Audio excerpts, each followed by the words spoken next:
Vážení diváci, vítam vás pri sledovaní ďalšej časti obľúbenej relácie, ktorej sa jednotlivé družstvá pokúšajú neúspešne dobiť pevnosť Ford Electroyard v Trenčianskych Tepliciach.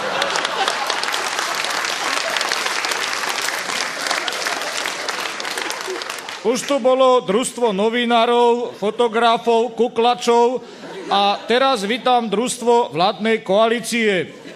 Aký je váš bojový pokrik? Náš bojový pokrik znie: Gebulu si podáme, obsielku mu dodáme. Výborne. Ešte vás musím upozorniť, že Gebulu, ktorému chcete doručiť predvolanie na výsluch, straží množstvo škorpiónov, tarantul, hadov, poslancov HZDS a iných nebezpečných živočíchov. Nevadí, my sme vybavení poslaneckou imunitou. Takže ešte raz, naše heslo: Gebulu sa nebojíme, predvolanie doručíme. Stop. Volám sa Augustín Marián Zedníkovič, teda vlastne Húska, ale pre vás som otec Furas. Ak chcete získať prvý kľúč od pevnosti Ford Electroyard, musíte uhádnuť hádanku. Nezdržuj, otec Chruňas, či Fujas. Či ako sa to vlastne voláš, lebo predvoláme aj teba.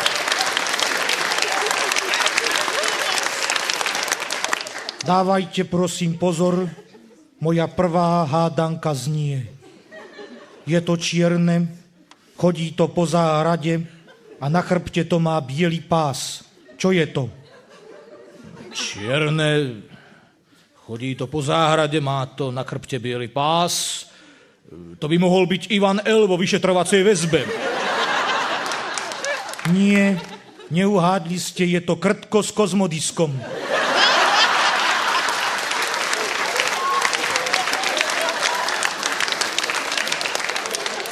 Utekajte rýchlo ďalej, prvý kľúč od Gebulovej spálne ste stratili. Vážení súťažiaci, ďalšia úloha bude ešte ťažšia. Ak chcete získať druhý kľúč, ktorý visí veľmi vysoko, musíte sa spojiť a zobrať jeden druhého na plecia.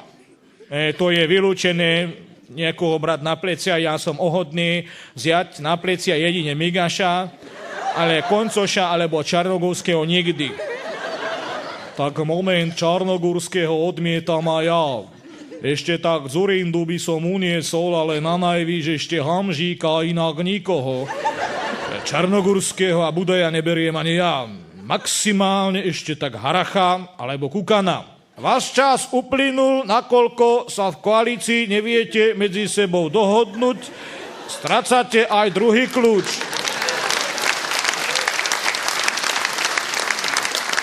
A na rade je opäť otec Furas.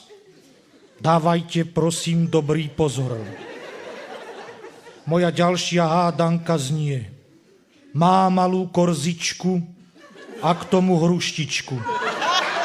Obrovský mozog, ležiaci, sediaci, stále je chodiaci, kto je to? To by mohol byť môj brat Ivor, lebo väčšinu dňa presedí na tlačovkách. Nie, Ivor nemá hruštičku. To bude určite Hrušovský. Ale Hrušovský nemá zasa korzičku. To musí byť nejaký chudobný, skromný, koaličný politik. To bude Wolf. Prosím ťa, Jaro, Wolf má predsa golf. Ale golf mám predsa ja. A dokonca ho aj hrávam. Neuhadli ste a preto strácate aj tretí kľúč. Ak chcete pokračovať, musíte niekoho obetovať a ten zostane v cele zabudnutia. No dovoľte, do cely zabudnutia patrí Gebula. Práve preto sme tu. Koho teda máme vlastne obetovať? Ja som obetoval celý pozemkový fond. A preto hovorím, nehľaďme na nikoho vpred. Naše heslo znie: nášho vtáka Turula naláká sa Gebula.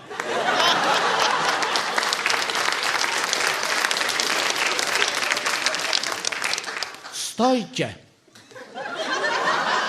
Volám sa Ines a v tejto klietke sa nachádza niekoľko dravých privatizačných tigrov, ktoré strážia tok zlatých peňazí, ktoré doteraz spadali nášmu hnutiu do lona.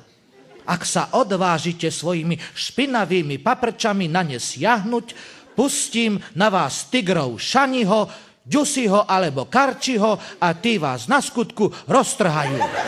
No dobre, ale ako sa teda z tejto klietky dostaneme von? Vidíte tam tie 3 diery? To sú 3 tunely, ktoré ste si sami vyhrabali. Jeden vedie do elektrární, druhý do telekomunikácií a tretí do plynu. Ak vám je život milý, ťahajte kade ľahšie. Dobre teda, tento raz sme neúspeli a obsielku sme Gebulovi nedoručili.